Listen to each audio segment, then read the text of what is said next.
For over 2,000 years, healers on opposite sides of the world reached for the same ugly, dirt-caked root whenever they believed poison was running through a patient's blood. Ancient Greek physicians ground it into poultices. Chinese doctors boiled it into bitter teas. Medieval monks planted it alongside their cabbages and prayed it would keep the plague at bay. The root was burdock. And for most of recorded medical history, it was considered one of the most reliable medicines on earth. At least, that's what everyone thought. Then, in the 20th century, a Canadian nurse claimed this same root could cure cancer, and the entire medical establishment turned against her. Rural Japan, sometime around the 10th century. A farmer in the Kanto Plain pulls a long, slender root from the dark volcanic soil near the base of Mount Tsukuba. The root is pale brown, nearly 2 feet long, caked in earth. He scrubs it clean in a stream and carries it home. His family will eat it for dinner. They call it gobo. 5,000 miles west, in a stone-walled monastery somewhere in the hills of Bavaria, a Benedictine monk kneels in a narrow herb garden and harvests the same species of plant. He will not eat it. He will boil it into a medicinal tea for a fellow brother suffering from a skin disease that has turned his forearms into a landscape of weeping sores. The monk calls the plant by its Latin name, Arctium lapa. Same root, same era. 2 completely different uses on 2 completely different continents, and both of them believed it worked. Burdock is one of those plants that has quietly followed human civilization for millennia without ever getting the fame of, say, lavender or ginseng. It grows wild across temperate Europe, Northern Asia, and eventually the Americas.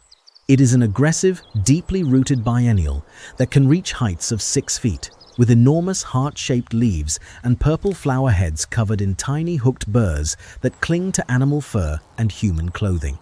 Those burrs, by the way, are the reason Velcro exists.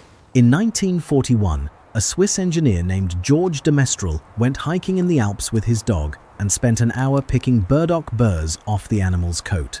He put one under a microscope, saw the hooks, and patented the idea. That is not a joke. But long before burdock was inspiring 20th century industrial design, it was doing something far more important. It was shaping the way ancient civilizations understood medicine itself. The earliest surviving references to burdock as a medicinal plant come from classical Greece, where physicians in the tradition of Dioscorides documented the root as a treatment for joint pain, skin eruptions, and what they vaguely described as impurities of the blood. The Greek medical texts from around the 1st century referred to it as arction, from the Greek word arctos, meaning bear, likely a reference to the rough, hairy texture of the burrs. In China, the story runs parallel but takes a different shape. Traditional Chinese medicine practitioners classified burdock seed, which they called Niu Bangzi, as a cooling herb. In their system, illness was understood through the balance of heat and cold, dryness and moisture. Burdock was prescribed to dispel wind heat from the body, to soothe sore throats, and to clear toxins from the skin and blood. The Compendium of Materia Medica, compiled by Li Shizhen during the Ming Dynasty in the late 1500s, devoted an entire section to the plant and its preparations. Pay attention to this next detail, because it explains everything about why burdock became so controversial later. Both the Greek and the Chinese traditions agreed on one central idea, even though they had no contact with each other. They both believed burdock pulled poison out of the blood. That phrase, blood purifier, would follow burdock through the next 2,000 years of medical history, and it would cause an enormous amount of trouble. By the time medieval Europe was deep in the grip of monastery-based medicine, burdock had become one of the most commonly cultivated plants in monastic herb gardens from Ireland to Italy. The Benedictine and Cistercian orders, who preserved much of Europe's medical knowledge through the early Middle Ages, grew burdock alongside chamomile, sage, and fennel in carefully tended plots behind their abbey walls. One of the most important voices in medieval herbal medicine was Hildegard von Bingen, the 12th century German abbess, composer, mystic, and naturalist. Hildegard wrote extensively about the healing properties of plants in her medical texts, Physica and Causae et Curae. and Burdock appears prominently. She described it as a remedy for tumors and ulcerous growths, recommending poultices of burdock root applied directly to the skin. This decision seemed small at the time. It wasn't. Hildegard's writings would be cited by herbalists for the next 8 centuries, and her specific mention of tumors would become a flashpoint in one of the most heated medical controversies of the 20th century. But before that controversy erupted, Burdock had a much darker appointment to keep. In 1347, the Black Death arrived in Europe aboard Genoese trading ships docking at the Sicilian port of Messina. Within 5 years, the plague had killed somewhere between 75 and 200 million people across Europe, the Middle East, and North Africa. It was the single deadliest pandemic in recorded human history. Monks, who operated some of the only functioning hospitals in medieval Europe, were on the front lines, and they reached for every tool they had. Burdock root tea was among the most commonly administered remedies during plague outbreaks, based on the ancient logic that the disease represented a corruption or poisoning of the blood, and burdock was the plant most trusted to draw that poison out. Did it work? Almost certainly not against Yersinia pestis, the bacterium that causes bubonic plague. There is no credible evidence that burdock root has any antibacterial effect against plague. But the monks kept using it because in a world without microscopes, without germ theory, without any understanding of how disease actually spread, the logic of blood purification was the best framework they had. And burdock, at least, did not actively harm the patient, which is more than you could say for many medieval treatments involving mercury, arsenic, or bleeding with leeches. This is where the story takes a turn nobody expected. Because burdock did not fade away after the Middle Ages, it got bigger. By the 1600s, the English herbalist Nicholas Culpeper had published his famous Complete Herbal, one of the most influential medical texts of the early modern period, and burdock featured prominently. Culpeper, writing from his apothecary shop in Spitalfields on the outskirts of London, described burdock root as effective against old ulcers and sores and recommended it for liver and kidney complaints. His book was wildly popular, partly because he wrote in English rather than Latin, making herbal medicine accessible to common people for the first time. Across the English Channel, German folk medicine traditions held burdock in similar esteem, and in Japan, the story had taken a completely different path. While Europeans treated burdock primarily as medicine, the Japanese had integrated gobo root deeply into their cuisine. Kinpira gobo, a dish of julienne burdock root braised with soy sauce and sesame oil, became a staple of Japanese home cooking. Japanese Kampo medicine, which blended Chinese medical theory with local tradition, also maintained burdock as a key ingredient in blood-cleansing formulas. So, by the 1700s, burdock had an almost unbroken 2,000-year track record as one of the world's most trusted medicinal plants. Every major herbal tradition on Earth had independently concluded that it purified the blood and healed the skin. And somehow, it gets worse. Because that reputation was about to be weaponized. The 19th century brought the Industrial Revolution, urbanization, mass printing, and one of the most chaotic periods in the history of medicine. Across the United States and the British Empire, a new industry exploded into existence: patent medicines. These were commercially produced remedies, often containing alcohol, opium, or cocaine, sold with extravagant health claims and almost no regulation. Burdock blood bitters became one of the most popular categories of patent medicine in the English-speaking world. Dozens of companies manufactured their own versions, printing advertisements in newspapers from New York to Melbourne that promised burdock-based tonics would cure everything from constipation to cancer, from eczema to epilepsy. The advertising was extraordinary. Full-page spreads in Victorian newspapers showed illustrations of rosy-cheeked families crediting their good health to daily doses of burdock blood bitters. Traveling salesmen hawked bottles from horse-drawn wagons at county fairs. The word burdock became so closely associated with the phrase blood purifier that the two were practically synonymous in the public mind. Then someone specific came forward with what they revealed, and it changed the entire conversation. A group of physicians and pharmacists, frustrated by the unregulated patent medicine industry, began publicly challenging the claims. In 1890, the British Medical Journal published investigations into popular patent medicines, exposing many as containing little more than alcohol, sugar water, and trace amounts of herbal extracts. Burdock blood bitters were named specifically. In the United States, the Pure Food and Drug Act of 1906, driven in part by muckraking journalists like Samuel Hopkins Adams, forced patent medicine manufacturers to disclose their ingredients for the first time. Many Burdock products were found to contain dangerously high levels of alcohol. Some contained no burdock at all. The era of the patent medicine burdock cure was over. The plant's reputation, carefully built over 2 millennia, took a serious hit. By the early 20th century, mainstream Western medicine had largely dismissed burdock as folk nonsense, a relic of superstition with no place in modern practice. If burdock had stopped here, this would be a very different story. By the 1920s, burdock had been pushed to the margins of Western medicine. It was still used in traditional Chinese medicine and Japanese Kampo, but in North America and Europe, serious physicians considered it a dead end. The age of antibiotics was dawning. Penicillin was on the horizon.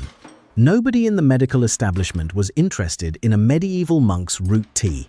Nobody, that is, except a head nurse at a small hospital in Haileybury, Ontario. Her name was Rene Caisse. In 1922, Caisse was working at the Haileybury Hospital when she met an elderly English immigrant woman whose breast cancer had been declared terminal 30 years earlier. The woman told Caisse that she had been cured by an herbal tea given to her by an Ojibwe medicine man. She had never had a recurrence. Caisse asked for the recipe. The woman gave it to her. The formula contained 4 herbs. Burdock root was the primary ingredient. The others were slippery elm bark, sheep sorrel, and Indian rhubarb root.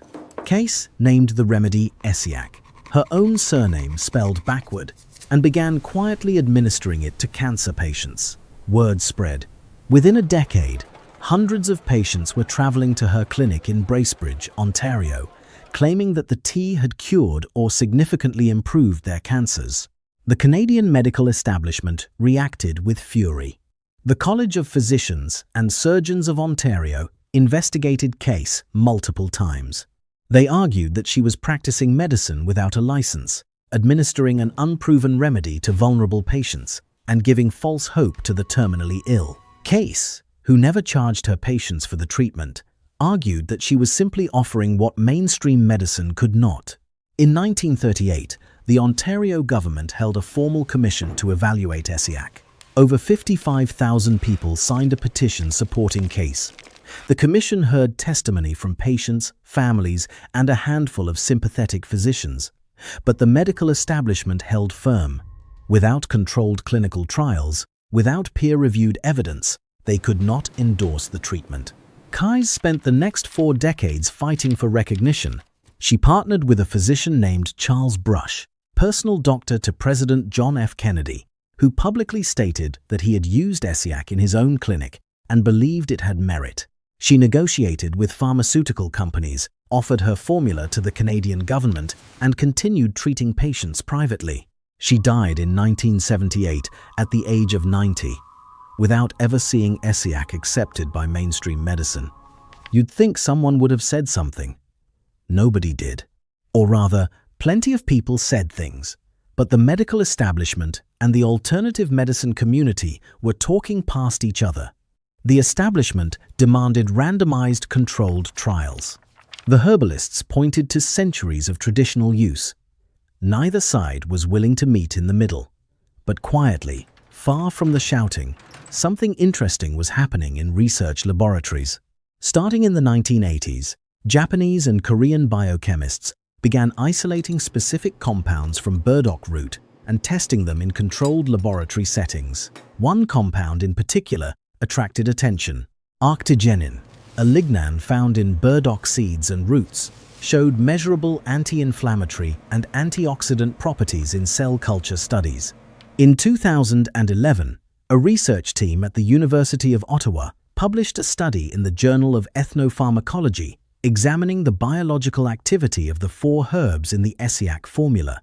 They found that the combination did demonstrate antioxidant properties and showed some cytotoxic effects against certain cancer cell lines in vitro, meaning in a petri dish.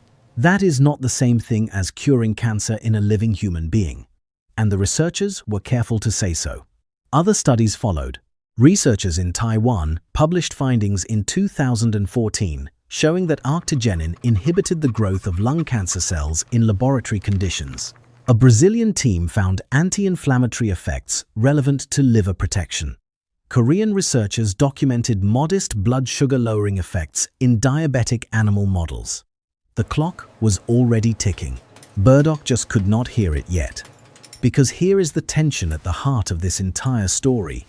The traditional healers were not entirely wrong. Burdock root does contain biologically active compounds. It does demonstrate measurable effects in laboratory settings. The ancient intuition that this plant does something real to the body appears to have a genuine chemical basis. But the leap from shows activity in a petri dish to cures disease in humans is enormous, and most compounds that show promise in vitro never survive clinical trials. The history of medicine is littered with substances that killed cancer cells in a lab and did nothing in a patient. And no large-scale, randomized, double-blind clinical trial on burdock root as a treatment for any major disease has ever been completed. Not one. So where does that leave burdock in the 21st century? In Japan, gobo root remains a staple food. You can buy it in any grocery store in Tokyo, sliced thin and packaged for stir-frying. The Japanese consume more burdock per capita than any other nation on Earth, and Japan consistently ranks among the countries with the longest life expectancy, though no serious researcher has drawn a direct causal line between those two facts. In traditional Chinese medicine clinics across Asia, practitioners still prescribe Niu Bang Zi for sore throats, skin conditions, and what they continue to describe as heat in the blood. The framework is different from Western medicine, but the practice is unbroken. In North America and Europe, burdock root tea is sold in health food stores as a detox supplement. Essiac tea remains commercially available in dozens of formulations, marketed carefully to avoid running afoul of regulations that prohibit unsubstantiated health claims. Rene Caisse's story has become a kind of legend in the alternative medicine community, retold as either a cautionary tale of medical gatekeeping or a warning about the dangers of unproven remedies, depending on who is doing the telling. And in university laboratories from Seoul to Sao Paulo, researchers continue to study arctigenin and other burdock-derived compounds, publishing small studies, building incrementally toward an understanding that may take another generation to crystallize. Burdock's story is not unique. It is the story of every traditional medicine that sits in the uncomfortable space between ancient faith and modern proof, between the monastery garden and the clinical trial, between the healer who believed the root worked because she watched it work, and the scientist who says belief is not evidence. For 2,000 years, on every inhabited continent, people pulled this stubborn, ugly root from the ground and trusted it with their lives. Whether that trust was justified is a question science still has not fully answered. If you want to see how another ancient remedy walked the same tightrope between folk wisdom and modern medicine, that video is on screen now. And if you made it to the end, subscribe. I cover stories like this every week.